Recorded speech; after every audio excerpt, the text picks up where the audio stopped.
Cinema ఇండస్ట్రీని ఎట్లా పగబట్టిండు.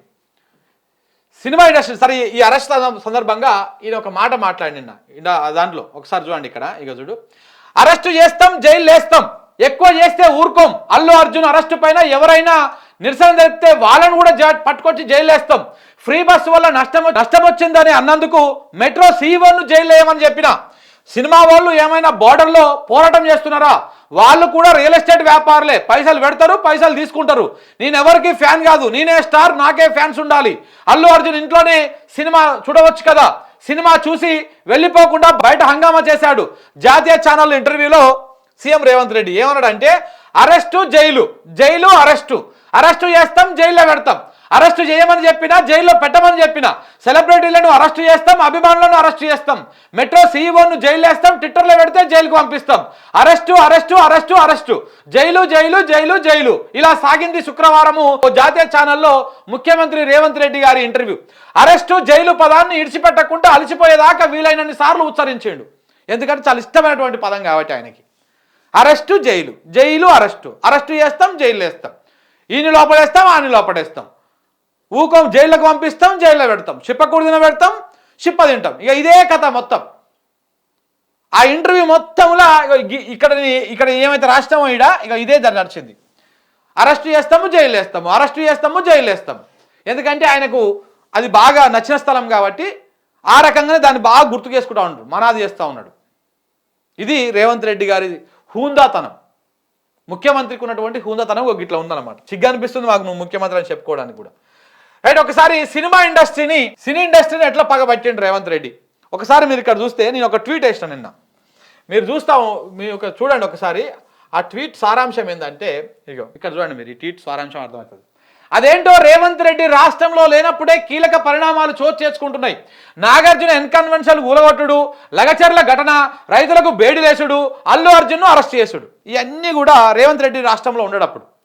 ఆయన వేరే స్టేట్కి పోవడమో లేకపోతే వేరే కార్యక్రమాలకు పోవడమో ఇట్లాంటివి చేస్తుంటాడో అప్పుడు మాత్రమే ఇవన్నీ జరుగుతూ ఉంటాయి. దీని వెనకాల పెద్ద కథ ఏదో నడుస్తూ ఉంటుంది. దానికి సంబంధించి ఒకసారి మాట్లాడదాం. సినిమా ఇండస్ట్రీ ఎట్లా పగబట్టిండు అంటే, ఫస్ట్ అధికారంలోకి వచ్చినాక అప్పుడు హర్యానా ఎన్నికలు నడుస్తున్నాయి. హర్యానా ఎన్నికలు నడవలేదు ఇంకా, దాని ముంగలు జరిగినటువంటి వ్యవహారం ఇది. హర్యానా ఎన్నికలకు మూటలు పంపించాలి కాంగ్రెస్ పార్టీకి బీజేపీ పార్టీకి. బీజేపీకి ఏమో అరెస్టు చేయకుండా, ఓటుకు నోటు కేసులో అరెస్టు చేయకుండా కాపాడుతున్నందుకు బీజేపీకి పంపించాలి చిన్న మూట, కాంగ్రెస్ పార్టీకి ఏమో సీఎం సీట్ ఇచ్చేందుకు పెద్ద మూట పంపించాలి. ఇంకా ఆ మూటలో ఏమేమి పెట్టి పంపిస్తారో ఇక మీకు తెలిసే, కానీ అవన్నీ చెప్తే మళ్ళా లేనిపోని కేసులు. సో కాబట్టి ఈ మూటలు పంపించే కార్యక్రమం కోసం హైడ్రా అనేది ఒకటి తెచ్చిండు. హైడ్రా అనేది ఒక దాన్ని తెచ్చిండు. మరి హైడ్రా తెచ్చి దీనికి ప్రచారం చేయాలి కదా, ఎట్లా చేయాలి? చేస్తాడా? చేయాలి కదా. దానికి ఏం చేయాలి? నాగార్జునకు సంబంధించినటువంటి ఈ ఎన్ కన్వెన్షన్ ఏదైతే ఉందో దాన్ని కూలగొచ్చిండు.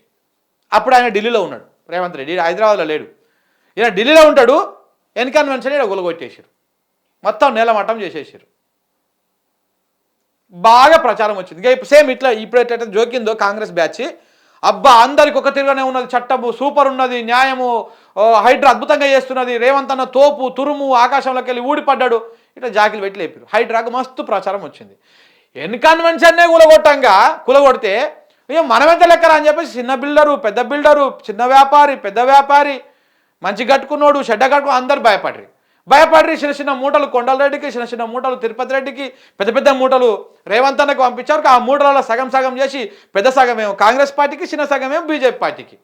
ఇంకా ఆయనతో మిగిలిన దాన్నేమో మన కొండలకి అప్పచెప్తే కొండలు తీసుకుపోయి నీడిని పైసలు పెట్టి అది వేస్తూ ఉన్నాడు. సో కాబట్టి ఇట్లా ఈ రకంగా వ్యవహారం చేసుకుంటూ వచ్చినాడు అన్నమాట. ఈ రకంగా హైడ్రాని తీసుకొచ్చి ఫస్ట్ సినిమా వాళ్ళని ఫోకస్ చేసి ఇట్లా ఎన్ కన్వెన్షన్ని ఊలగొట్టిండు. N convention అదైంది. అదైపోయిన తర్వాత మళ్ళా ఎస్ మోహన్ బాబు ఇష్యూ, అది నాగార్జున, మోహన్ బాబు, అల్లు అర్జున్. ఇప్పుడు వీళ్ళు ఈ మొత్తాన్ని అందరినీ ఇదే పగబట్టే. ఈ అన్నిటి వెనకాల కూడా ఇదే మోహన్ బాబు కూడా మళ్ళా ఇక్కడ వైసీపీకి సపోర్ట్ చేసిండు, ఈయన సిబిఎన్కు శిష్యుడు, బానిస రేవంత్ రెడ్డి. ఇదంతా కూడా సినిమా ఇండస్ట్రీ మీద పగబట్టి ఈ కార్యక్రమాలు చేసుకుంటూ వస్తూ ఉన్నాడు. సో ఇప్పుడు ఇంకొకటి ఏంటంటే, ఈ కాంగ్రెస్ పార్టీ ఈ హైదరాబాద్లో ఎక్కడ కూడా గెలవలేదు. ఈ సినిమా వాళ్ళు మొత్తం కూడా కాంగ్రెస్ పార్టీకి పెద్దగా ఫేవర్గా ఉండలేదు. సో కాబట్టి ఇక అట్లా పగబట్టి ఆ రకంగా వాళ్ళ మీద రివెంజ్ తీసుకుంటూ వస్తూ ఉన్నాడు అనమాట. ఇదంతా కూడా ఒక ప్లానింగ్ ప్రకారం నడుస్తూ ఉంది. రేవంత్ రెడ్డి ఏమో ఆషామాషి వ్యక్తి ఏం కాదు, 100% ఆయనకు క్లారిటీ ఉంటుంది. ఆ క్లారిటీ ప్రకారం చేసుకుంటూ పోతా ఉన్నాడు అనమాట. ఇది జరుగుతున్నటువంటి వ్యవహారం. సినిమా ఇండస్ట్రీ వాళ్ళ మీద ఇట్లా పగబట్టాడు అన్నట్టు మన సార్ వాడు. ఇక పాపం నిన్న ఆయన బిడ్డ ఎదురు చూస్తున్నటువంటి వీడియో ఒకటి బాగా వైరల్ అయింది. అల్లు అర్జున్కి సినిమా ఇండస్ట్రీ వాళ్ళు మొత్తం అందరు కూడా అండగా నిలిచిర్రు.